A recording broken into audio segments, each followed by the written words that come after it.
Okay, where did we leave off? That's right, Max Payne 3. Probably one of the best third-person shooters of all time. I think it is my favorite, but I've already talked about it. Let's do Medal of Honor. Is there anything I've added? I'll go over playing in another video, but yeah, I'm playing John Dark right now. Very intermittent sessions. When I go on the treadmill and walk, I'll play it, but we'll talk about the whole like playing, backlog, all that in another video. But Medal of Honor Above and Beyond is a VR game. It's perfectly fine. It's an early VR game, 2020, which I don't really know if that's early anymore. It seems like in the middle of VR, because Half-Life Alyx came out in 2021, I think, but it's serviceable. It's a first person, of course, but it's simple. It's way too simple. So 3.5 is fair. Is it as good as Assassin's Creed Nexus? Maybe. So yeah, 3.5. Mega Man X is the only Mega Man game I've played. Played it as a kid. Dude, like, it's fine. Mega Man in general is pretty boring, but when I was a kid, I think I kind of liked it. Never beat it though. Mercenaries, Playground of Destruction. This takes place in North Korea? Yeah. And you're hired to like overthrow the dictatorship or something like that. And it's an open world, you know, I don't even know how you would describe it. It's kind of like Just Cause, but a lot less extreme. It was cool. It's a cool concept. There is a second one on PS2 and PS3, I think. Oh, and Xbox 360. I didn't know that. But yeah, it's fun. It's simple. Do I want to play it again? I have no urge to, but I remember it being pretty fun. The Messenger. Okay, so your alarm bell should be going off, because I think I've said this before. I hate Metroidvanias. I hate them. I think they're tedious. There are a couple I like. This is one of them. I think The Messenger is awesome. I played it during an internship in 2019. I don't know how I played it. It must have been on like an Xbox or something, because I was in DC. But the main gimmick of this game is, as long as you can attack something in the air, you can jump again. So you can infinitely jump, and at least a pretty cool level design. The Metroidvania aspect of it, I don't remember it being that bad all the times you have to backtrack, but I say that. There is like another gimmick where you can go back in time and forward in time, so the levels look different based on which time period you're in. But no, this is a fantastic Metroidvania. It's not super difficult, but again, really, really fun. Okay, the Metal Gear franchise. The reason I've been kind of delaying these videos is because I wanted to beat 5, which is what I'm playing right now, and I thought I was about to. Turns out there's a whole second half of the game. So yeah, I'm just gonna go ahead and review it based on what I know now, but it could go up. I don't think it'll ever go down based on my rating. But let's get started with the first Metal Gear Solid. So Metal Gear, I've done a marathon of this series. This is my current marathon that I've gone through. I've played every single one of these within the last month, and beaten them except Revengeance. This is based on a previous playthrough. But the mainline Metal Gear, from what I understand, is 1, 2, 3, 4, and then wow, they even have them in like chronological order. Well, not chronological, but like when they came out, the release order. Metal Gear Solid Peace Walker, then Ground Zeroes, and then 5. I don't think Revengeance is canon. I don't think Acid 1 and 2 are canon. I don't think VR missions may be canon, but it's useless. You don't need to play it. And then Portable Ops, I don't care for Portable Ops. I'm playing Peace Walker. So with that being said, let's get into Metal Gear Solid. Played this on the PlayStation 1 on a CRT. There were some things about this game that were a little infuriating. Like the bosses. I'm gonna say this right now. The bosses in almost every Metal Gear game suck. That's its biggest weak point, is the boss. And I know you're thinking, wait, Psycho Mantis is in this game. Yeah, he is. Oh yeah, I didn't play Metal Gear 1 or 2. Even though I haven't beaten 5, but I think it's leads into the first Metal Gear, if you know the story of the first Metal Gear and where it takes place and what happens in it. But if you've played the other Metal Gear Solids, you know what happens in the first Metal Gear. But anyway, yeah, I haven't played these two, and I don't want to. But I'm sure you were saying, look, what about the Psycho Mantis fight? Look, the gimmick is cool. It's a cool gimmick. He can read your memory card, and you can't hit him unless you change your port from controller 1 to controller 2. So yeah, it's cool, but the fight itself sucks. I actually really liked, what was it, the Raven fight in the freezer with you had to like use guided missiles, and that was kind of fun. But yeah, the bosses are not that good. What makes this game so great is the story, and that's what makes every Metal Gear game great, except for right now 5. That's definitely its weakest aspect so far, but the story is really cool. It keeps you hooked. You don't really know who's who. Is there a spy? Is there not a spy? Who are these people? What's the story going on? There's a grander overall story. I thought it was fantastic. And yeah, the characters are also fantastic. Again, this is the first one, and the reason it's not a 4.5 or a 5, I don't know. That's a good question. Would I up it to a 4.5? Maybe. Like, why would I not think it's a 9 out of 10? Again, the bosses kind of suck. There are some infuriating parts near the end. There's a, oh my god, yeah, I forgot. So yeah, definitely cannot be a 5, but near the end, right before the final boss, there is a huge backtracking sequence that is just a waste of time. I don't know why they decided to do this. It was really annoying. And that was near the end of the game, so that's kind of what I left with. And the final boss is like, whatever. So, but yeah, I think a 4.5 is actually pretty fair. This game rocks. It's awesome. The whole stealth, like, sure, there is stealth, but the game's super old. You can only expect so much in terms of true stealth mechanics, but it's a cool game, dude. It really, really is. And the part, okay, this is a 4.5 out of 5. And I know I'm yapping on Metal Gear, but I've just played these, so I have a lot to say. And it's an important series in gaming, so assuming you're not playing this on PlayStation 1, you'll have to look something up, but there's an instance where you have to call someone on your codec and you don't know their frequency. So you ask someone else and they're like, oh, I think it's on the back of the CD case. And I'm like, no way. I have a CD case.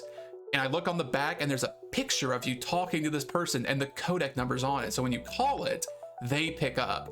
Like, this game is so cool. It was so, I guess, innovative, but just smart game design. And just something to keep you coming like back to more and finish the story.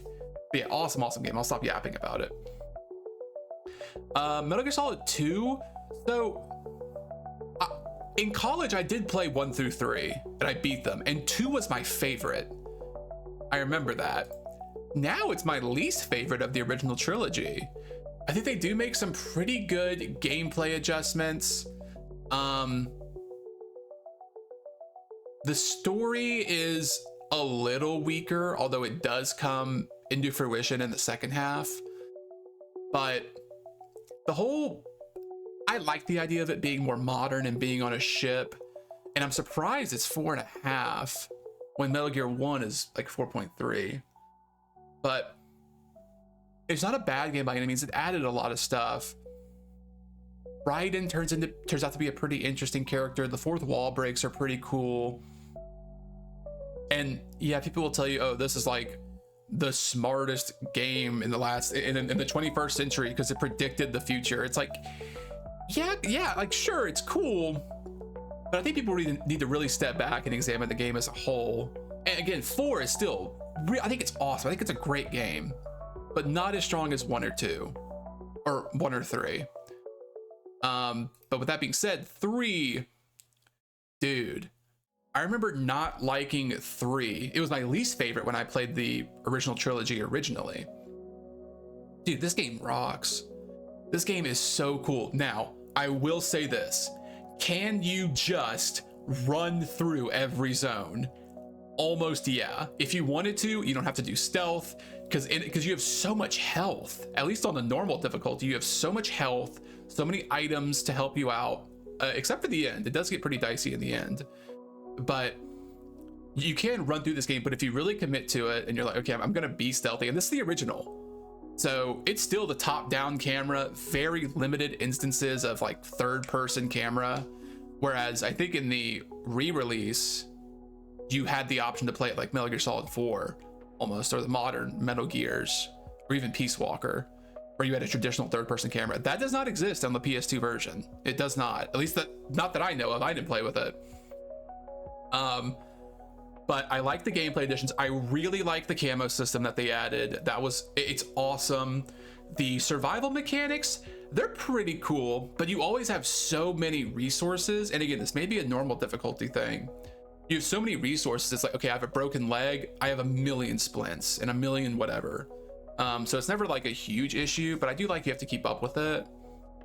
And that whole system does lead to some creative moments in the game where you had to extract a certain bullet or a certain virus or whatever it was from your body. I don't think there's ever a virus, but there was a bullet you had to extract once.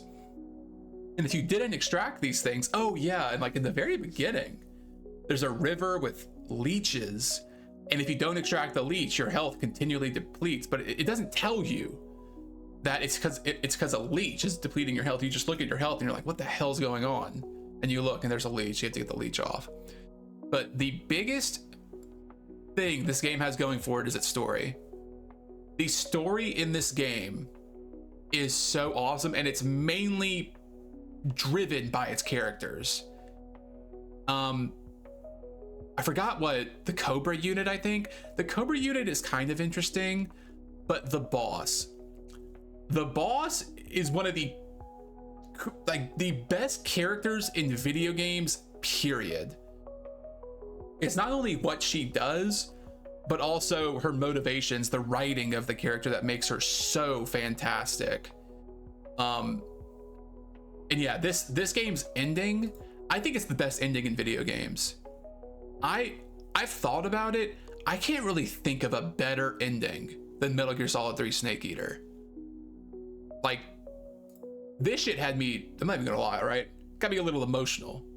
That's how great this ending was. This game in itself probably moved into like my top 40 all time. Now, top 40 as one of the best stories in games, one of the best, whatever. Top 40, I think that's fair. Maybe top 30. Again, the gameplay's fine. The actual stealth mechanics are fine, but it doesn't feel really challenging. I was just going through this game to watch the story. I didn't feel like I was that engaged in the gameplay. But again, awesome story, fantastic game. Definitely check it out. You don't have to have, let me make sure I don't know if I'm wording this correctly.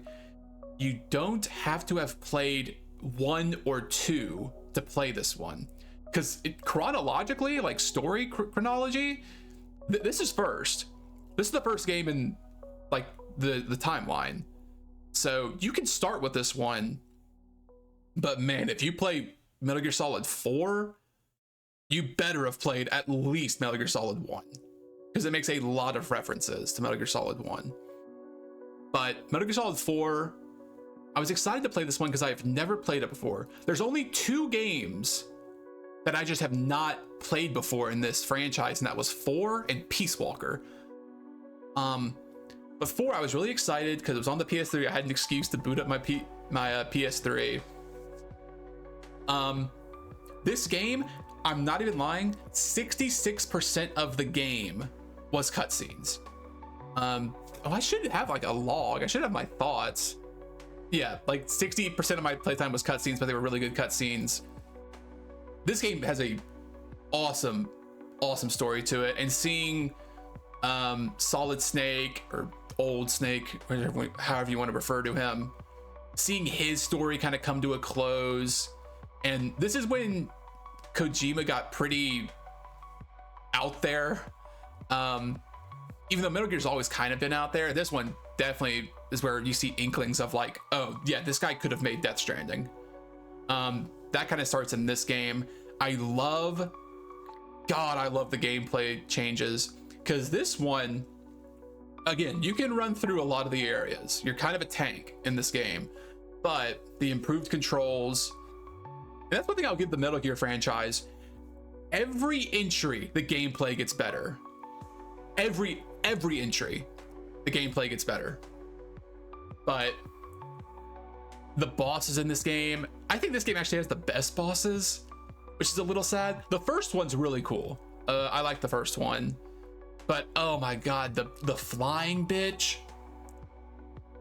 God, that boss pisses me off, because it's like a 10-minute boss fight, unless there's a better method. I just shot at her, and then I jumped off the building, and I had to do the whole boss fight over again. That was kind of lame.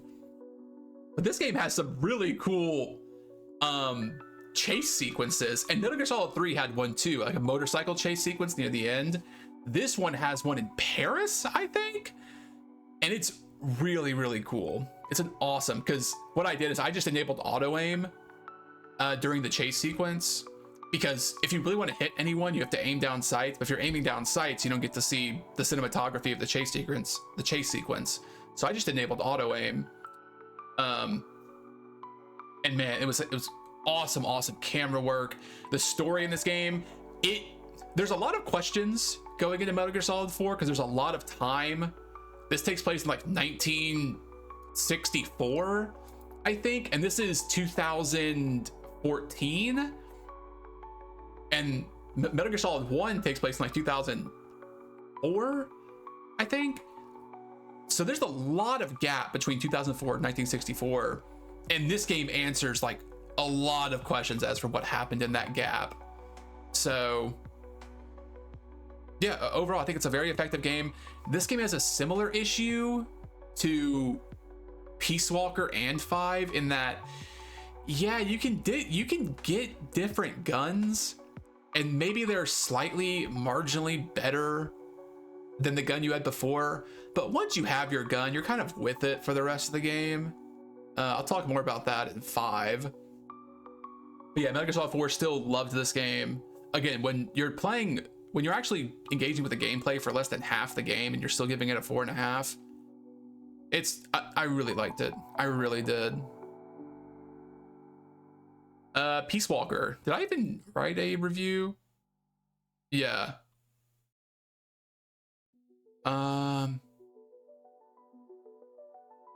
Yeah. Again, boss fights.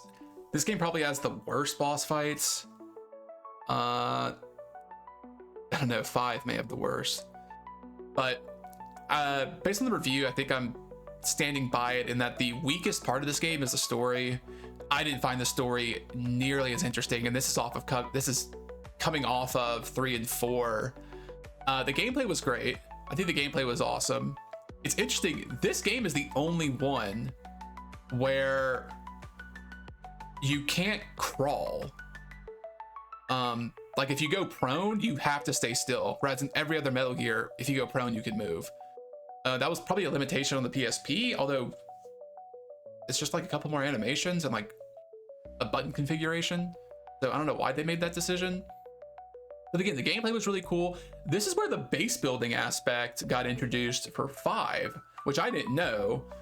This game has a base building mechanic, and it does a mission system similar to 5. Again, if you don't know, Peace Walker is a prequel to 5 in the same way Ground Zeroes is, but this especially, if you're gonna play 5, I highly recommend playing Peace Walker, or at least watching like a what happened, a summary of it. But you'll notice this one is significantly less. I think it is just because it's on the PSP. Now the cutscenes for this game look really cool. Let's go to YouTube. The cutscenes in this game look really cool. They're like comic book. Like your solid Peace Walker.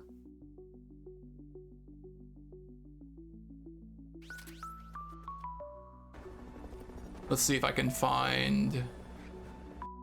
Yeah, like. I'll introduce him. Like these are really cool cutscenes, and there are interactable moments in them. And I was playing on a 60 FPS patch, So when there were mashing sequences, I had to limit the frame rate to 30 because you would have to mash twice as fast as what is required, which is just impossible, especially in the torture scene. So again, really, really cool game, but I think it falls short of all the others. So 3.5. Again, mainly the story, and the characters are boring.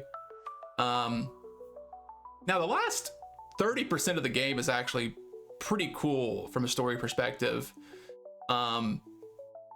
Has to do with like nuclear deterrence and like what is deterrence, is it real, and like how do you circumvent it, make it a surefire thing. Ground Zeroes, look, 4.5 maybe a little too high for a demo essentially, but man, they pack a lot into this mission, this one area I should say.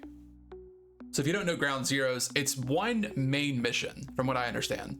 I only played 5 or 6, like I probably played this for 4 hours total, but I don't know, dude, going from every other Metal Gear to this one, okay, I'll get that in a little bit, but let me just take my word for it. It's a really fun main mission with some really cool side missions, and the praises I have for it are similar to the ones I'll have for Metal Gear Solid 5. So Metal Gear Solid 5, I'm playing it right now. You'll notice it's a little lower, which you may be surprised by, and I was as well, because when you hear people talk about this game, all they do is praise it. This game, it's this amount of loading and menu screens. That's totally, this dude's totally off base. Combat's very stiff. That's not true. That's not true. Best gameplay, a third of the game is missing. I don't know what he means by that, but okay, let me get into my review. I'm playing through it right now. I think I'm about 21 hours in. I had played this game originally, but I had just gotten to Africa, which is halfway through the first chapter. And this was a shocker to me. I thought I was about to beat the game. Turns out I only beat chapter 1. There's a whole second chapter. Now, from what I've looked at, it's a lot shorter. I don't know what happens in it, but there's the famous gif of Snake or Boss, whatever you want to refer to him, screaming into the air. And I haven't seen it yet, so I'm like, where is that? But I haven't beaten it yet. I've beaten chapter 1. I have enough experience surely to talk about it and get a perspective rating. So I'll go into its biggest strength. By far 100% gameplay. This game is so smooth to control. The actual systems that are in place to help you play the style you want to are perfect. If you want to be super stealthy, you can, and it's a challenge. If you want to go in loud, you can, and it's still a challenge to go in loud. It's not super easy to take down a base. You have to be pretty strategic. Do you want to take out their anti-air radar so your helicopter can come in closer for support? Do you want to take out their communications network first? You have to find that. And what this game does, and what Ground Zeroes did in its mission so well, is it forces you to recon your area. Reconnaissance is so big and so important in this game. And that's never been present before in a Metal Gear game. That's never been present. And again, this game does so much more than just, oh, it's open world Metal Gear. It's so much more than that. It's a different game. Okay, let me structure myself for a little bit. What were we talking about? Gameplay. Yeah, Snake moves really, really well. The movement system, like when you are on the ground, you can choose to go on your back, on your side, and he has different animations for whichever position he's in, and rotating your gun and aiming. You can lay on your back and shoot towards your feet if you want, instead of laying forward and like exposing your head, if that's even a thing. It's smooth. It can be flashy at times. I think the buddy system is really cool. There's 4 buddies, at least for now. There's 4 buddies. There may be more. Wyatt is one, D-Dog, D-Horse, and D-Walker. I think D-Walker being the most interesting, but yeah, again, the gameplay in this game is top notch. I think it's one of the best third-person gameplay systems. I don't know, there's a lot of really good ones, but certainly one of the best like stealth action third-person systems I've ever come across. Now, that's its biggest weakness. What else can we go over? Let's go with its biggest strength, sorry. Now, its biggest weakness, I think it's the story, which is unfortunate. The main missions and how they're set up is very disappointing. Very few of the main missions actually have to do anything with the overarching story. It's only 1 out of every 5 missions, it seems. You're like, oh, this is like integral to the story and I'm pushing the plot along when I play this.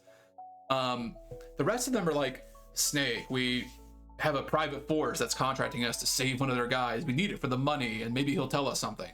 You save the guy, he tells you like the most, like, I don't know, it's not obscure, but useless, in a sense, information. You don't, like, who cares? A lot of the story is locked behind audio logs, which I don't mind, but, you know, the story, again, I think is the weakest part. The characters are okay. I think Ocelot is really cool. I think Miller is really interesting. Boss, of course, is just Aura. Quiet seems pretty interesting. I think her character is going to get more developed as the story goes on. And I have a tendency of, I think I have not a tendency, an inclination as to where the story ends up in 5. Although there's a big twist that I don't know about. There's some big twist. And if that's true, I would assume you would have seen this twist coming if you've played the other Metal Gears, but apparently that's not the case. So I am interested. I want to keep playing. I think they could have done, this comes down to like game direction. And I don't know if game direction is the right term. Certainly story direction with a mix of game direction, but yeah, I mean, overall, like, I have a lot of thoughts on this game. I can't express them all now because I can't really recall them right now. I'm playing this game currently. I think I'm close to beating it. Maybe 3 or 4 more sessions and it'll be done. But yeah, again, if I had to give it a perspective rating right now, it's between a 4 and a 4.5. Again, the gameplay is so sick. I'm gonna give it a 4. And if the story ends really well, I'll give it a 4.5. That's kind of where I'm at right now. But like, again, the only difference it has from the other Metal Gear games, rating wise, it seems like it's more a normal distribution at 4 instead of, yeah, I mean, that's a normal distribution at 4 instead of just being so heavily skewed. Again, I think it's still a really, really good game, especially from a gameplay. It's fun to play. It is so much fun to play. But the story, it could have been handled differently. But we'll see how chapter 2 ends out. So lastly, I'll talk about Rising Revengeance. Played this in college along with 1, 2, and 3. This game kind of rocks. I'm surprised no other game has tried to do what this game did in terms of its cutting mechanic, where anything is malleable to your blade. Enemies, props, like huge robots you can slice into 1,000,000 pieces. It's a solid just hack and slash, not hack and slash, just like character action in a way. But yeah, awesome game. I'll probably replay this after I beat 5, although I may not. I have really fond memories of this game.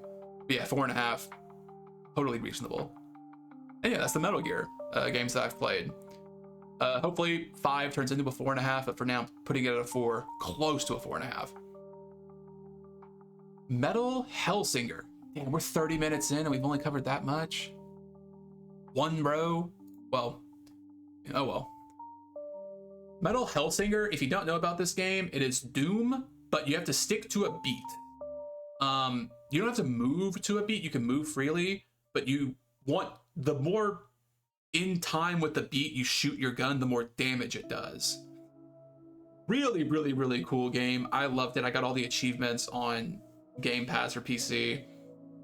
I told you the concept and you're like, is there any more to it? Nope, that's it. It's Doom with rhythm mechanics, and it works fantastically. So 4.5. Metaphor Refantasio. 4.4, people are kind of glazing this game. I've played the first 13 hours. So I'm about a fifth of the way through the game from what I understand. Maybe a little less.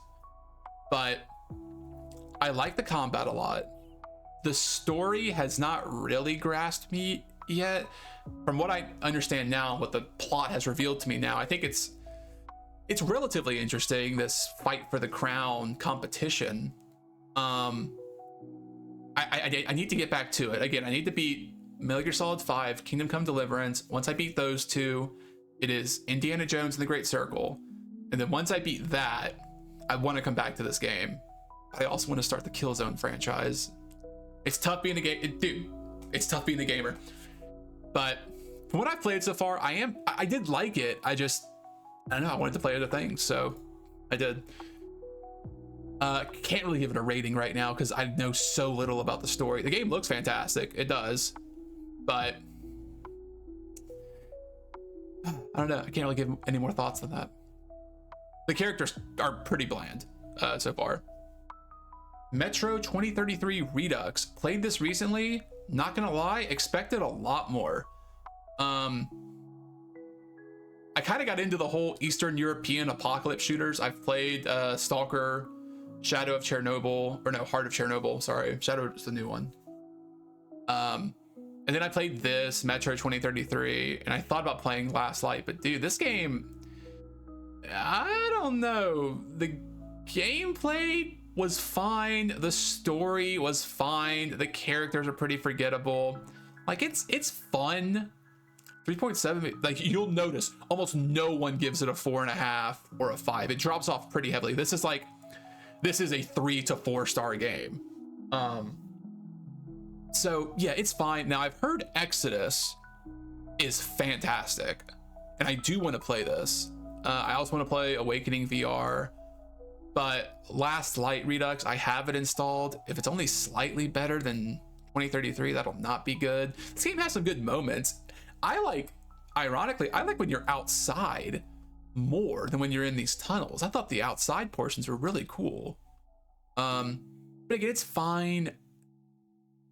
Should you play it or should you go straight to Exodus? I don't know. I don't know if there's any overlap between the stories. But since I've played this one already, I might as well play Last Light and then Exodus.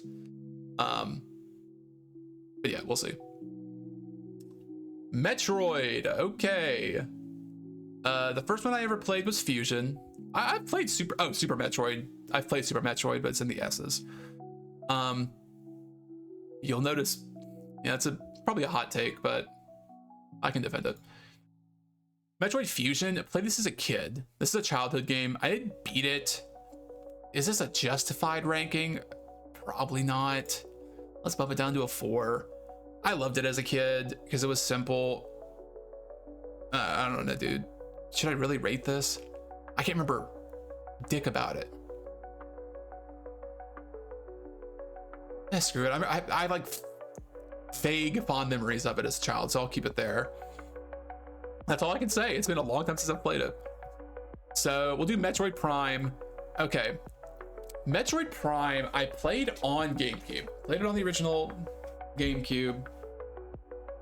Look, the controls are fine. I don't mind that it's a first-person game. The actual level design is also fine. I thought the combat was boring, and I did not beat this game because at the very end, it tells you, okay, look, now that you're here, if you want to beat the game, run back through all the levels and find these obscure collectibles. And we'll give you something to help you find them, like a proximity sensor, I think it was, or something to that effect. And I'm like, I'm not doing that. I'm not going to comb through this whole game again to find some collectibles in order to face the final boss. So I just gave it up. Now that really pissed me off. Again, it's a 3, maybe a 3.5, because if you take out, you can't take that. It was so bad, I did not finish the game. Again, I got to the end. I believe was the end, and I didn't beat it. That's how much it pissed me off, and I couldn't have been having that much fun if I was not willing to push through that. Is this a 5-star game? Absolutely not. It is not. And Two Echoes is, yeah, 4.1. Like it's fine, but that ending just is so like, why would you ever make that decision? I don't know. Metroid Dread, however, I actually liked Dread. Again, it's a Metroidvania. I say I like it. I think the bosses were pretty good. The final boss is really good. The game controls well. I don't remember this game having too much backtracking. But I'm trying to think of it. I have the special edition. Yeah, like big box edition that came out at launch. Am I excited for Prime 4? No, by the way. Metroid Dread, there's not, I think there's a story. I didn't care for it, but it's good. It's a good game. I remember having a lot of fun with it. I beat it. That should say a lot. So yeah, good game. Middle-earth Shadow of Mordor. This game rocks. I have not, there's a mobile version. I have not played Shadow of War. I mean, I have technically, but only like an hour. But I loved Shadow of War. I got all the achievements in it, and there are some difficult achievements in this game. You have a boss, the boss fight's a 3. You know what? That may be right, because I don't remember a single boss fight in this game. But yeah, I mean, I played this in college, I know that. I don't remember much of the story. I know it's like a revenge plot. I remember that. The gameplay is solid, and again, the Nemesis system is so cool. But yeah, I want to play Shadow of War. I'll probably get around to it relatively soon, because apparently it just improves in every aspect from what I've heard. Minecraft Dungeons. This is the Diablo Minecraft. Oh wow. This game is fine. If you're a kid and you want to play Diablo, sure, play this. It was stupid simple. I got some glitch because I played this on launch where I think I got all the achievements in this game. Let's see. Wait, do I have to like log in? Okay, well, oh well. Oh, I can check this asshole's profile. Never mind. Maybe, well, okay, never mind. It's fine.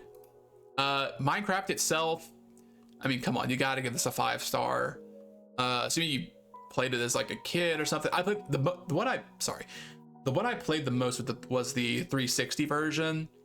I played that so much, and then I got it on PC. Played it 3 days straight on PC, and then I didn't touch it again. It's been since 2015 since I've really played this game.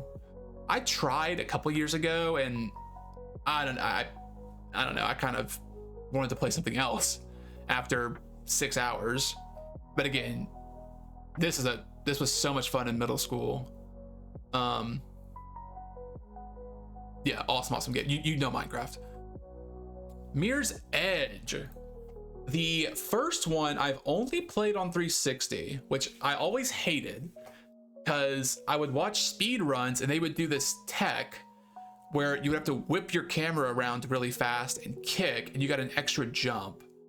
And I wanted to do it, but you can't do it on 360. You can only do it on PC. So besides that, this game rocks. I was really into parkour. Like the whole I didn't do it myself, but the whole concept of it. If a game had parkour, you could sell it to me. This game does it really well. The story, I can't remember any of it, but awesome parkour. Great visual style too. Let's put that out there. Mirror's Edge Catalyst. I did not beat this game, but wait, what did this have? I don't know if it's. I don't know. This game kind of rocks. With of course, it had a grappling hook. Then again, was this the era of grappling hooks? It may have like just been starting. But I thought this game was cool. I'm trying to remember. It's been a long time since I've played it. I remember it being cool, just as good as the original. 4 out of 5. I kind of want to play it again because again, I never beat it. So if I play it again, I may have a more informed take. But I'll keep it at a 4. Okay, Monster Hunter. Monster Hunter Rise, I played actually last year. Played maybe 7 hours of it. I can't do it, and that goes for World too. I'm shocked they're that close. I think World is much better, but I played it on Steam Deck, and I don't know, dude. The whole loop of kill the same monster over and over again to get gear, so you can kill the next monster over and over again to get gear. It doesn't suit me. Now, why is World a whole ass star better? In my opinion, I don't know. It looks better. I think it felt a little better to control. I used the insect glaive in both games. I got much farther in World than I did in Rise. I don't know. Maybe people who are proficient in Monster Hunter can tell me why I think it's better. I don't think it's any kind of like peer pressure. I would 100% rather play World than Rise. Maybe it's because Rise was on the Switch, and so they had to make a lot of compromises, and I remember World being a lot more feature rich. That could be it. Do I have any intention on playing Wilds? No. I do not care. The whole loop itself, the whole gameplay loop does not appeal to me. Mortal Kombat. So I think Mortal Kombat 9, I don't think it is my favorite. I played it on 360 back in middle school. I mained Cyrax, and I looked up combo videos, and I just destroyed my friends whenever we played. But I thought the single player aspect was fun too. I played this game a lot by myself. Again, it's a fighting game. I'm not a fighting game connoisseur by any means, but really liked Mortal Kombat 9. Mortal Kombat 11, a 3 may be a little low, because this had the crypt. I don't know if X had the crypt or not, but 11 did have the, you know what, I'll raise to 3.5. This game had the gear system that Injustice 2 also had, and I really liked that because you could make your dude look totally different. And character customization was so cool in this game. I played a decent amount of 11.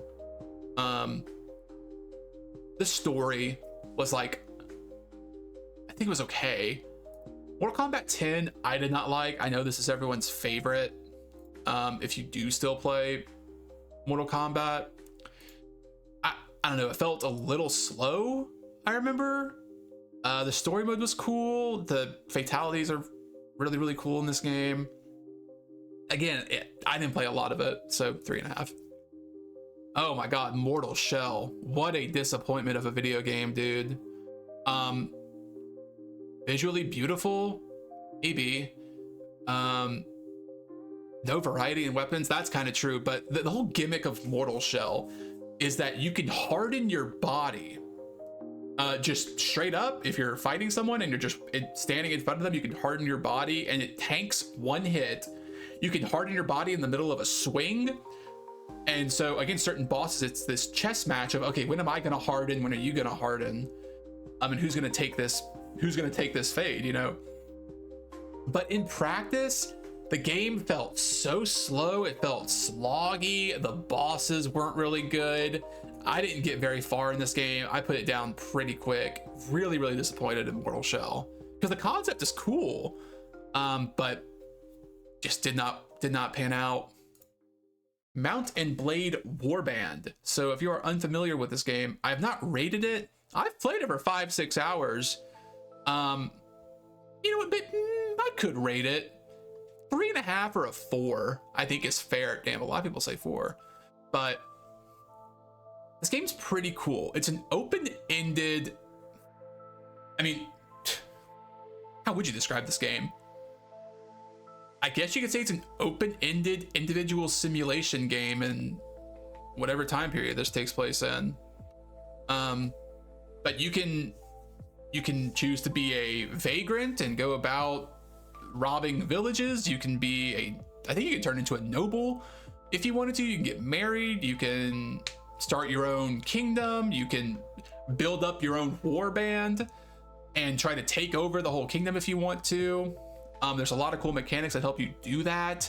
The battles are, people will say it's clunky. I thought it was pretty fun. This dude calls it a medieval warfare simulator.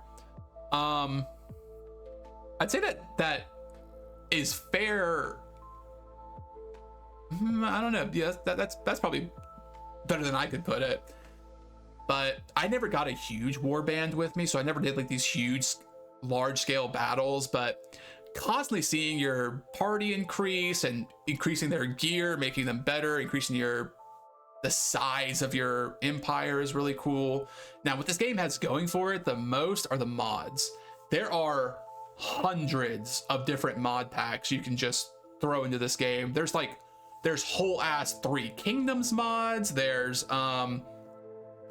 Dungeons and Dragons mods. I think there's Dragon Age mods. There's Lord of the Rings, of course. There's Lord of the Rings. That's probably its most popular. Oh yeah, Warhammer 40K, or no, just Warhammer.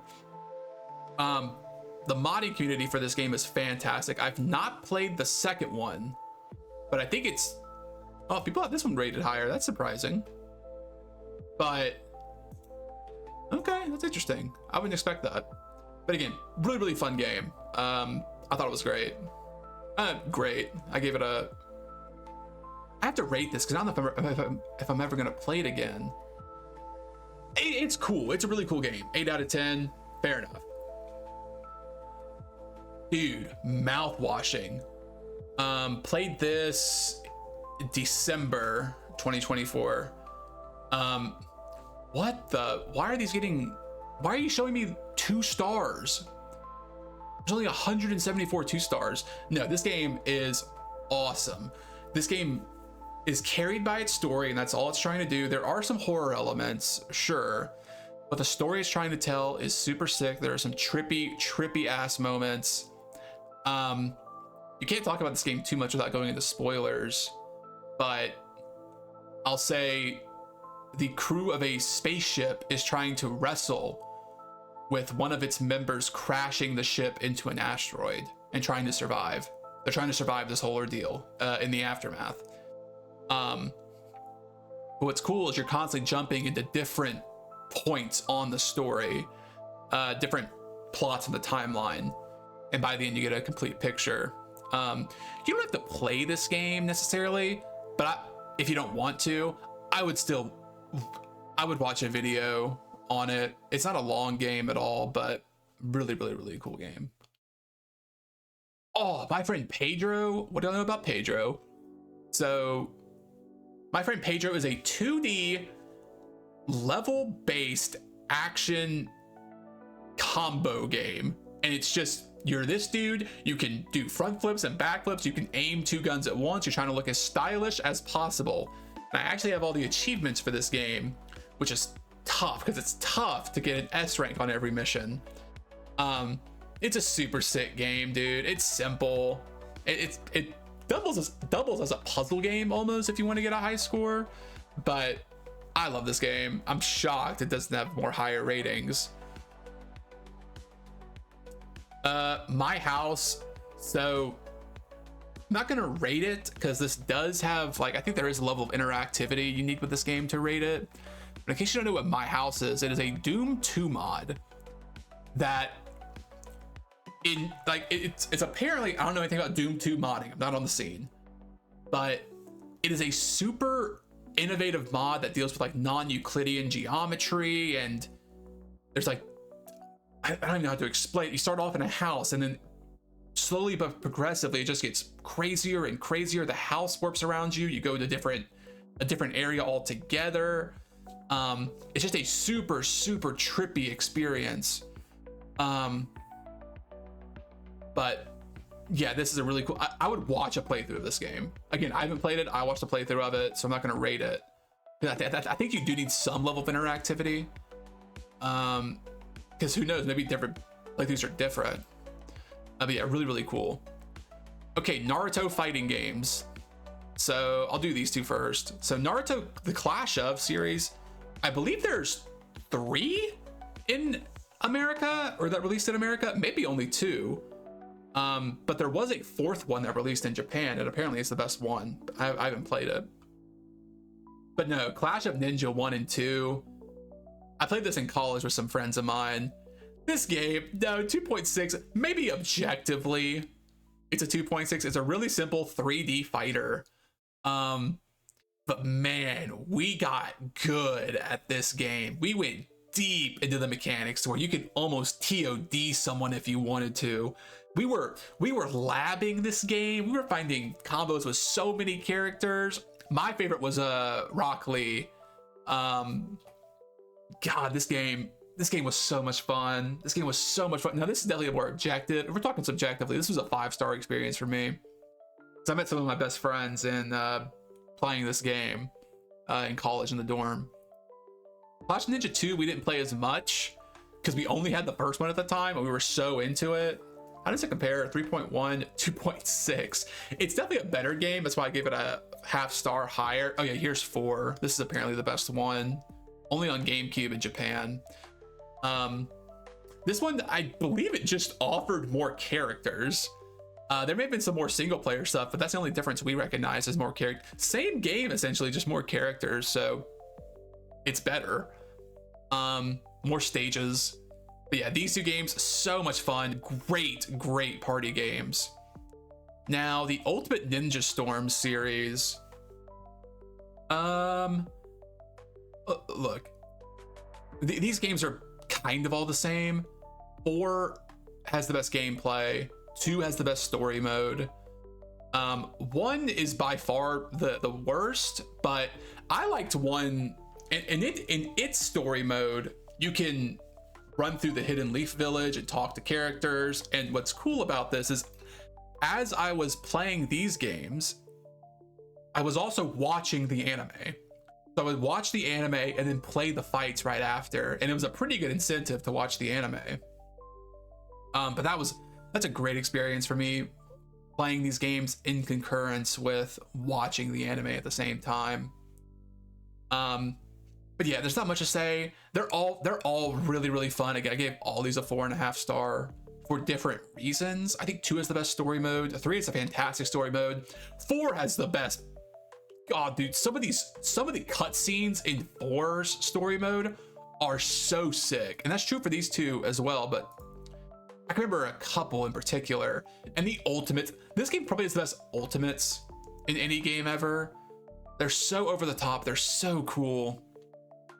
But yeah, these games are fun. If you've not played them, you're probably not going to, but they're awesome.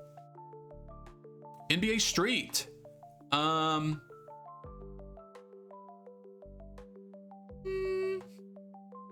That's fair.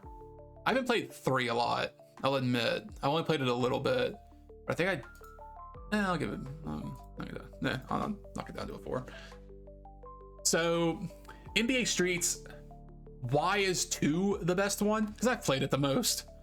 I played it on Steam Deck this last summer. I played a lot of it. It was fun leveling up my character, but in the single player mode where you like beat teams and take their best player, after a while you just get so many good players, you're kind of like done with the game in a way. But again, the gameplay is so solid. It is so much fun.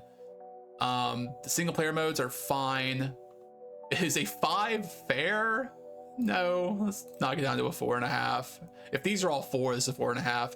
Street Home Court, people don't like this game. I remember having so much fun with it on the PS3 because it was my first Street game I played. It was just over the top. The dunks were ridiculous. I loved the exaggerated nature of the skills in this game. They're a lot more exaggerated than in Street 2, 3, and 1. But these games, the Street games, are so much fun. I would definitely give them a try. And then there's NFL Street, which I've only played 1 and 2. I'll talk about these now. NFL Street 1, I remember it being fun and simple. NFL Street 2, I've played on Xbox. Again, I'll knock this down to a 4.5. It's just better than 1.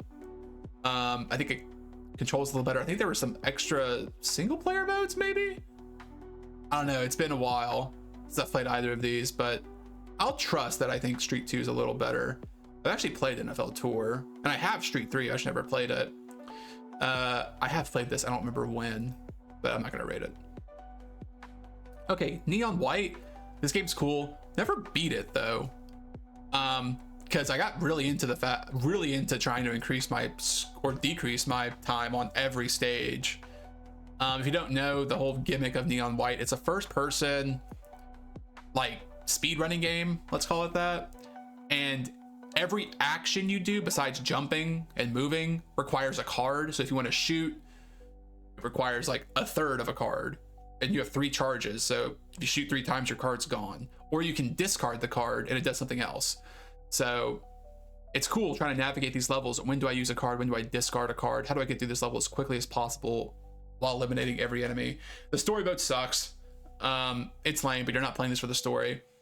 But yeah, awesome game. New Super Mario Bros. Wii. I played it recently with my friends, but I've also played it as a kid with my neighbor. Pretty fun. I didn't have a lot of fun with it the last time we played. It was fine, but as a kid, I remember having a lot of fond memories. Solid Mario 2D platformer. Nicktoons Unite. So I played this with my friend in 2020, I believe. This is such a fun game to just dick around with a friend. If you're playing it by yourself, that's pretty depressing. Play it with a friend, just beat the shit out of each other the whole game. It's a great time. Ooh, okay, Nier Automata. So 4.3 is kind of crazy. It depends on what you want from this game. If you want, so people talk about this game's story and its soundtrack, which yes, they are fantastic. The gameplay for this game kind of sucks. Sprinting from one side of the map to the other takes forever and it's boring, and you never want to fight anything because the combat's pretty one-dimensional. Because in Bayonetta, when you consistently dodge, after the 3rd time you just mash dodge, she does a flip. It's a big dodge, but she's really vulnerable after that. That does not exist in this game. You can just mash dodge over and over again, never get hit, and when you get a perfect dodge, now you attack. It's super one-dimensional. It's not very fun, the combat, but man, this game's story is so cool. It has a lot of deep themes to it. I beat this probably a couple years ago. The soundtrack's one of my favorite in video games. So for that, I should tell you how good it is. I think the combat sucks, and the gameplay loop in general I don't like. Even though there are some times where they mix it up, it's not very fun when they mix it up. But still a 4 out of 5. That's how good this story is. 9 Souls. Okay, Metroidvania incoming. So I've played maybe an hour of this. I don't want to go back to it. It seems like every other Metroidvania, but it's like trying to be a little more difficult. That's all I can say. It just looks like every other Metroidvania. I don't know why people are geeking out over this one. Maybe because Moist Critical said he likes it a lot. I don't know. Maybe I'll play a little bit more of it, but as of right now, I did not enjoy it. Ninja Gaiden Black and Sigma. I never beat Black, but I beat Sigma. I assume these are pretty similar. Now, fans of the series will tell you there's a big difference. Fans of the series will tell you there's a big difference between these two. I don't know if it's enough of a difference to make me change the star rating. Maybe it's a little better, but I beat Sigma. I thought the best part of this game was the first half, where you're fighting a lot of standard enemies. I loved fighting humans in this game. It's fun. It seems like the game was built around fighting humans, but once they introduce monsters and they have these crazy like moves and they're jumping all over the place, I don't know. I think that's when the game's at its weakest. Playing as the other characters sucks. Just let me play as Ryu. I beat this, but I was trudging along. The gameplay is so solid, especially when fighting against humans. I think a 3.5 is perfectly fine. And look at that. Seems like community agrees with me. What do they give this? A 4.2. Like, who knows if it's actually worthy of that? It may be. I wouldn't know. I guess I haven't beaten it. You know what? Fine, I'll do that. If I got decently far. But I played this. Oh, well, okay. I'll say this about Sigma, and then I'll close the video out in a little bit. But Sigma, the jump from normal to hard difficulty is the biggest jump I've ever seen in a video game. Because I tried this game, I started on hard, got to mission 6, I was constantly struggling, I didn't have healing items, like, and I was like, I can't do this. I have to play on normal. I did the first 6 missions, get on normal, I breezed through the game. Breezed through it. It wasn't even an issue. Now near the end, it got a little difficult, but no, I was flying through this game on normal, and on hard, I couldn't even get a fourth of the way through it. That's how this game does difficulty really well. It truly requires you to like master the mechanics if you want to beat these higher difficulties, which I really like. I have played 2, but like hardly any of it. And it was Sigma 2 on PS3 is what I played. I bet I would like Sigma 2 more. And there's also 2 Black now, which is what I'll play if I decide to, which I may. The 4th one's coming out. I may actually play Ninja Gaiden 2 Black next. Okay, I'll talk about Neo 1 and 2 and then I'll end the video. So Neo 1, I played this first. I played it on Steam. I've played Souls games before this. I've done my part. I don't know. Something about it I just did not enjoy. I got probably halfway through the game and then I just put it down. And I'm really trying to think on what it was. I think I need to try it again. Go through it and beat it. I definitely played this before 2021 because that's when I played Neo 2, the end of 2021. I don't know. I didn't beat it. I didn't get very far. But man, Neo 2, played this when I graduated undergrad, December 2021, and I had a couple of weeks to do whatever I want before I went back home. I froze my apartment basically. It was like 65 at all times, and I just played PS5 games. And I played on my PS5. A lot of them were PS4 games. This was one of them. Dude, this game is a top 20 game for me all time. Top 20, top 25. The combat is so fluid. There is build variety in this game that's really fun. It is a challenging game. It is hard. The bosses are awesome. I love the bosses in this game. Some of them are pretty bad. But that's every Souls game.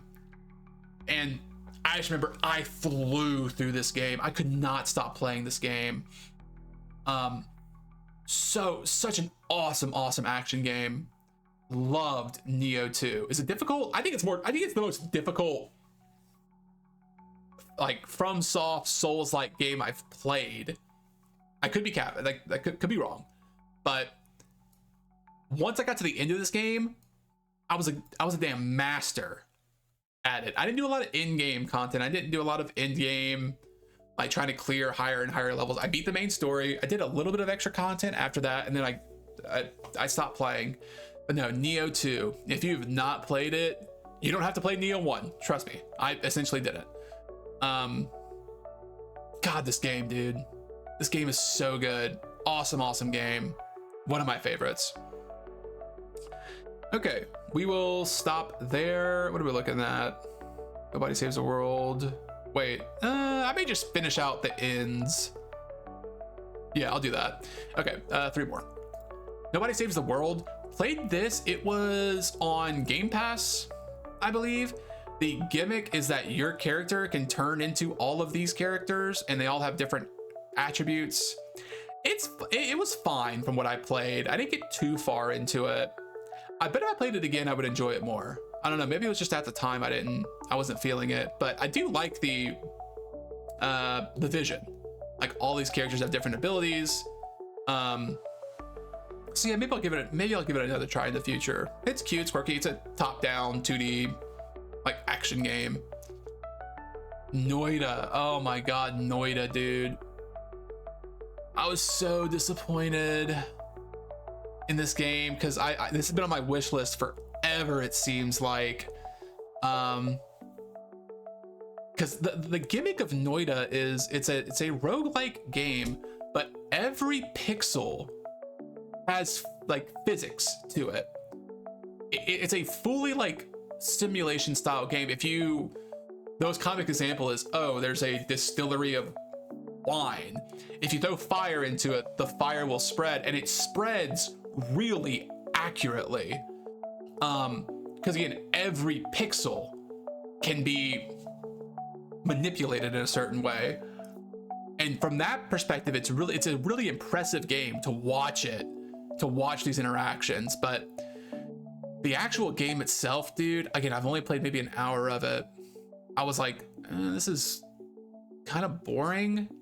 So I don't know, maybe I need to put more time into it. Again, I've not rated it just because I've not played enough of it, but big disappointment. No More Heroes. Played this on the Wii. It must have been the last 3 years or so. Probably about 3 years ago. But I remember being pretty cool. I didn't get nearly as far. Look at that, dude. The last 3 games I didn't even give a rating to. Octodad. I've beaten Octodad. But yeah, it's fine. I like the main character. What's his name? Travis something. Travis. Yeah. I only played the first one. I have the third one on PS5, and I do have the second one on Wii. But the second one looks cool because you can dual wield. But I don't know. It seemed funny enough. I can't talk about it. I haven't played it nearly as much to talk about it, but it seemed fun when I played it. I remember having a pretty good time with it before putting it down. That's right. I modded my Wii, and that's how I played it. But I actually do own 1 and 2 now. But okay, we'll stop there, and I'll see y'all in the next video.